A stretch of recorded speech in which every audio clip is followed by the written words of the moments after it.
A fall, a surgery, a long illness, and suddenly, the body you lived in for decades, walked with, relied on, trusted, starts to feel uncertain. Every step feels cautious. Every movement comes with a question. Can I still do this? And worst of all, a quiet fear creeps in. What if it happens again? If this is where you are right now, please know you are not alone, and this moment is not the end of your strength. It's the beginning of your return to trust. In this video, we'll gently walk through how to rebuild confidence in your body after a fall, surgery, or illness, with compassion, patience, and small victories that matter. Let's begin. Part 1. Understand that fear is normal, not weakness. When worry walks with you, but doesn't have to lead you. You may have been strong your whole life, the one who carried the groceries, climbed the ladder, stood tall without hesitation. But after a fall or a long illness, something shifts. The next time you reach for something on a shelf, a thought flickers. What if I lose my balance again? The next time you take a walk, even if the sidewalk is flat, what if I fall and no one is there to help me? Even lying in bed at night, a quiet voice whispers, will I ever feel safe in my own body again? If you've felt this, if you've questioned your strength, your ability, your independence, you are not alone. And more importantly, you are not weak. You are normal. You are human. After an injury, your brain's first job is not to motivate you. It's to keep you safe. That's why fear shows up. Not as punishment, not as failure, but as your nervous system saying, let's make sure this doesn't happen again. Fear is not weakness. It's a signal. The problem is when that signal stays turned on, even long after your body is ready to heal. That's when fear becomes a barrier, not a protection. You may still feel afraid, even if your doctor says you're healing well. You may still hesitate, even if you look fine on the outside. This doesn't mean you're being dramatic. It means your inner world needs time to catch up with your outer one. Why this fear feels so different after 65. As we age, the experience of fear becomes layered. We become more aware of our limits. We hear more stories of others who never quite recovered. We worry about being a burden to family. We fear losing independence, our ability to live on our own terms. So, a fall or illness doesn't just shake the body, it shakes the identity. Suddenly, every movement feels risky, and the confidence that once lived in your muscles now hides in your breath. This is not failure, it's the natural result of caring about your life, your safety, and your dignity. And like all fear, it can be walked through step by step. How to begin soothing the fear without ignoring it. 1. Name the fear out loud. Say it plainly. I'm afraid of falling again. I don't trust my body right now. I'm nervous every time I try to stand or walk. Naming it does not make it stronger. It makes you stronger because you've acknowledged it honestly. 2. Talk to someone you trust. Fear grows in silence, but it shrinks in conversation. Share your feelings with a family member or caregiver, a support group or senior circle, a physical therapist or doctor, a journal or spiritual guide. When you hear someone else say, I felt that too, your fear begins to lose its power. 3. Separate the emotion from the evidence.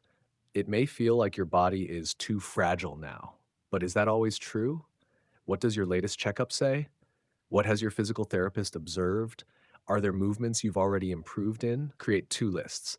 What I fear, what I know is true. This brings balance back to your thinking. 4. Honor small victories as major progress. Fear makes you overlook the little wins. Standing without holding on to something, getting dressed without assistance, taking a walk with support. These are not small. They're rehearsals of confidence, and they deserve to be celebrated. 5. Let fear ride along, but don't let it drive you. Don't need to wait for fear to disappear to move forward. You just need to say, yes, I'm afraid, and I'm also going to take this step. Confidence doesn't mean having no fear. It means learning to move anyway, with awareness, with care, with courage. You fear falling again because your life matters to you. You fear losing strength because you value your independence. You fear what's next because you've worked so hard to get here. That's not weakness, that's love. That's wisdom. That's awareness. I may feel uncertain right now, but I'm still capable of healing. I don't need to rush, I just need to begin. And even with fear beside me, I will walk forward, step by steady step. Part 2, focus on what you can do, not what you lost. Because confidence begins with small victories, not big comebacks. After a fall, surgery, or illness, many people find themselves looking back. I used to walk a mile every morning. I never needed help in the kitchen. I used to bounce back quicker than this. It's natural to mourn what you could once do without thinking, but recovery, real, meaningful recovery, doesn't begin by chasing the past. It begins by noticing what's still working and building from there, slowly, gently, confidently. This is the second step to rebuilding trust in your body. Shift your attention away from what you've lost and toward what you still have. Why focusing on loss slows healing. When we focus on what we can't do, our motivation drops, fear and frustration increase, we become more cautious than necessary. We stop trying altogether. Your mind starts whispering, I'm too old. What's the point? This is the beginning of the end. But when you shift your focus, even just slightly, to what you can do, something remarkable happens. You begin to see progress, you find reasons to move again, you start trusting your body, one motion at a time. Your brain rewires from fear to encouragement. Recovery isn't about doing it all. It's about noticing that you're already doing more than you think. How to reconnect with what's still working. 1. Start with the basics. Ask yourself, can I sit upright without support? Can I breathe deeply and fully? Can I lift my hands to comb my hair? Can I turn my head side to side? Can I stand with assistance even for a few seconds? These may seem small, but they are foundational movements. They are the signs your body is still cooperating, still responding, still alive with possibility. 2. Keep a can do journal. Each day, write down 1 to 3 things your body did for you. Nothing is too small. I stood up without wobbling. I reached a plate without help. I walked from the bed to the bathroom with confidence. Over time, this builds a record of recovery. When doubt creeps in, flip back and remind yourself, look how far I've already come. 3. Set mini goals based on ability, not age. Forget about what you used to do.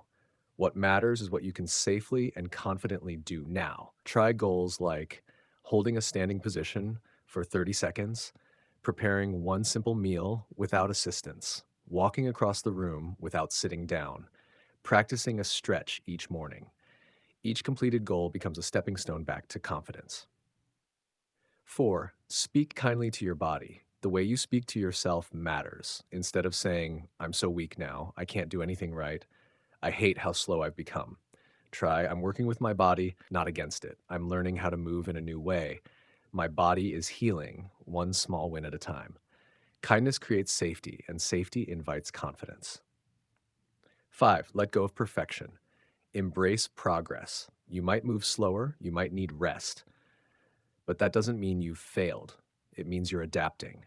If you walked 10 steps yesterday and 12 today, that's progress. If you stood longer before needing support, that's strength. If you felt less scared today than last week, that's courage. Recovery isn't a straight line, it's a spiral, sometimes circling back, but always moving upward. You don't have to move like you did at 40. You just have to notice how beautifully you're still moving today. I don't measure progress in miles, I measure it in moments. And today I chose to notice what's still possible. That is enough. Your body is not done showing up for you. And with each can do moment, your confidence will rise again. Part 3. Rebuild trust with gentle daily movements, because confidence comes back when you move with care, not force. After a fall or illness, even the simplest movements can suddenly feel uncertain. Reaching for a glass, standing up from a chair, walking across the room. You might catch yourself hesitating, thinking, is this safe? What if I fall again? Can my body handle this? That hesitation isn't weakness, it's wisdom. But if it turns into avoidance, something deeper happens. You stop trusting your body, and without trust, confidence fades. That's why the next step in recovery is so important, gently moving every day, not to push yourself, but to rebuild the partnership between your body and your brain. Why movement rebuilds trust? Movement isn't just physical, it's psychological. Each time you stand, stretch, or walk, your brain receives a message. We are okay. We are still capable. We are in control. The more often you send this message, the more your brain lets go of fear, and your body begins to respond with greater balance, confidence, and strength. You're not just rebuilding muscle, you're rebuilding faith in yourself. Start with gentle, repeatable movements. You don't need intense workouts or long sessions. What you need is consistency, not intensity. Begin with these safe, simple movements you can do at home. 1. Sit to stand from a chair. This rebuilds leg strength and balance, essential for daily function. How to do it: sit in a sturdy chair with arms, place your feet flat on the floor, hip width apart, lean forward slightly and push through your legs to stand. Slowly sit back down. Repeat 5 times, rest, and then try 5 more. This may feel small, but it's a foundation for walking, toileting, cooking, and more. 2. Countertop or wall push-offs. This helps regain upper body strength and build stability when reaching or lifting. How to do it: stand an arm's length from a countertop or wall, place your hands on it and lean in. Gently press away to return to standing. Repeat 10 times, focusing on steady breath. Bonus: improves posture and reduces back tension. 3. Ankle circles and toe taps.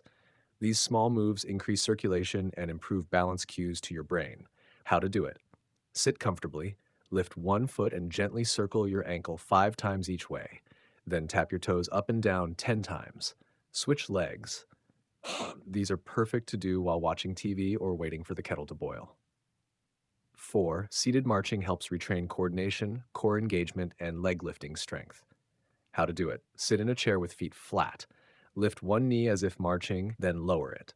Repeat with the other leg. Do 10 reps per side, slowly and mindfully. Try singing a song or counting to keep rhythm. It helps the brain repattern your steps. 5. Wall or chair assisted standing balance. Improves stability and confidence in standing and shifting weight. How to do it: stand near a wall or the back of a sturdy chair. Hold lightly for support. Shift your weight from one foot to the other. If able, try lifting one foot for 5 seconds, then switch. Repeat 5 times each side. This teaches your brain that balance is still possible and builds the muscles that support it. How often should you do these? Start with 5 to 10 minutes a day. Break it into short sets throughout the day. Listen to your body. Rest when needed. Celebrate every movement, no matter how small. Remember, you're not training for a race. You're rebuilding relationship with your body. And like any relationship, it's built through small daily trust. You don't need to return to who you were. You just need to return to what you can do today. And the more you move, the more your body says, "Thank you, I'm still here. Let's do this together." You are not fragile. You are rebuilding. And every step is a quiet, powerful statement: I trust myself again, one movement at a time. Part 4. Ask for support, but stay in the lead. Because accepting help doesn't mean giving up control. After a fall or illness, it's common to feel like something inside you has shifted. Maybe your body feels slower, maybe your balance is less steady, maybe fear whispers that you're no longer as strong or capable as you once were. And when others begin stepping in to help, offering to carry things, walk beside you, or speak on your behalf, you may start to wonder, am I becoming a burden? Are they seeing me as helpless? Do I have to give up control to feel safe? Here's the truth: asking for help isn't giving up, it's stepping into healing with wisdom. But even while accepting support, you can and should remain the one in charge of your recovery. This part of the journey is about inviting help with dignity, while keeping your voice, your choices, and your direction clear. Why asking for help feels so complicated?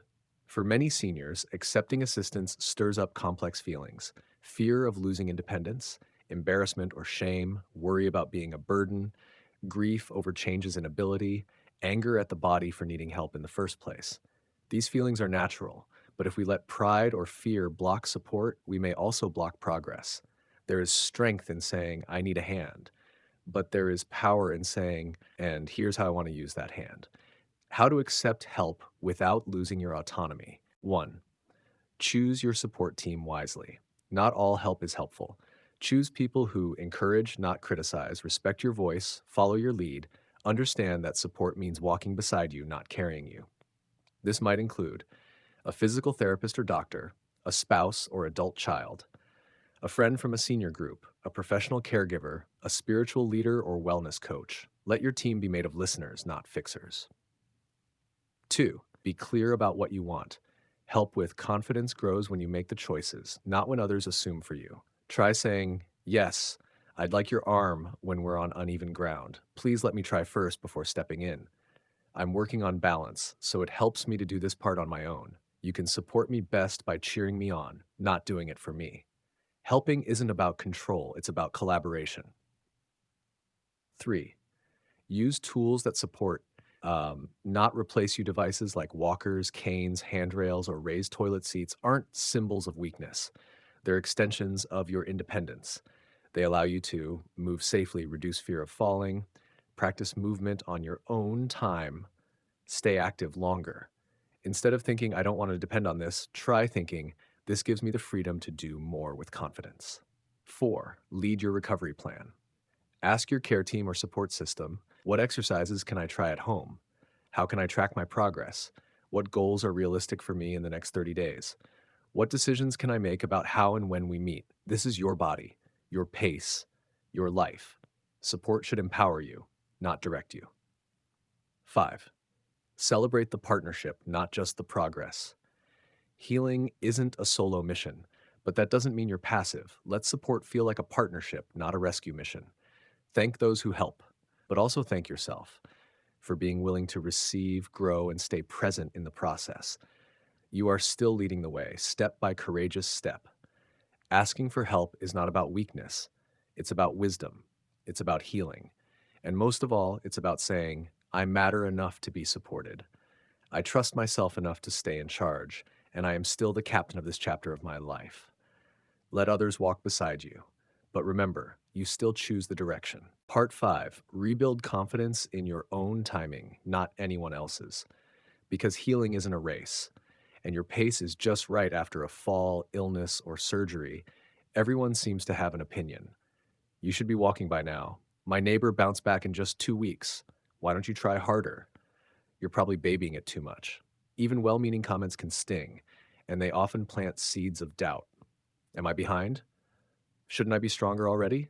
Is something wrong with me? Here's the truth: healing doesn't follow a stopwatch. Confidence doesn't return on a calendar, and your recovery is not meant to look like anyone else's. Why comparison delays healing? It's natural to compare. We're wired to look at others and measure ourselves against them. But in recovery, comparison becomes a thief. It steals your motivation, it creates false timelines, it pressures you to move faster than your body is ready. It turns progress into disappointment instead of celebration. You might begin to push too hard, or worse, you might give up completely, thinking, what's the point if I'm this slow? But healing isn't linear. It's not one size fits all. It bends, it pauses, it weaves, and every body, your body, moves through it in its own perfect rhythm. What slower recovery can actually mean. A slower recovery doesn't mean you're weak. It can mean your body needs more rest to heal properly. You're healing from multiple health issues at once. You're carrying emotional fear or trauma alongside the physical pain. You're older, and the body takes more time, which is normal. You're being thoughtful and cautious, which actually prevents re-injury. In fact, rushing can cause setbacks. Going slow, that's wisdom at work. How to stay patient with yourself. 1. Set your own milestones. Forget what others are doing. Ask yourself, what would feel like progress for me this week? What am I doing now that I couldn't last month? What would make me feel proud today? Maybe your neighbor is walking a mile, but maybe you just stood up from bed today with less hesitation, and that's huge. 2. Track the right kind of progress. Healing isn't just physical, it's emotional, it's mental, it's spiritual. Track things like, I didn't panic today when I felt off balance. I allowed myself to rest without guilt. I asked for help today without shame. I smiled after walking across the kitchen. Confidence often returns quietly in these small moments. 3. Honor your body's unique history. Your body has its own story: surgeries, injuries, childbirth, decades of wear, work, and wisdom. Why should it behave like someone else's? Give it the respect it's earned and the space it needs. Your timeline is not slower, it's simply yours. 4. Celebrate tiny wins like they're big ones. Every step taken without fear. Every time you try again after a setback. Every deep breath instead of panic. These are not minor.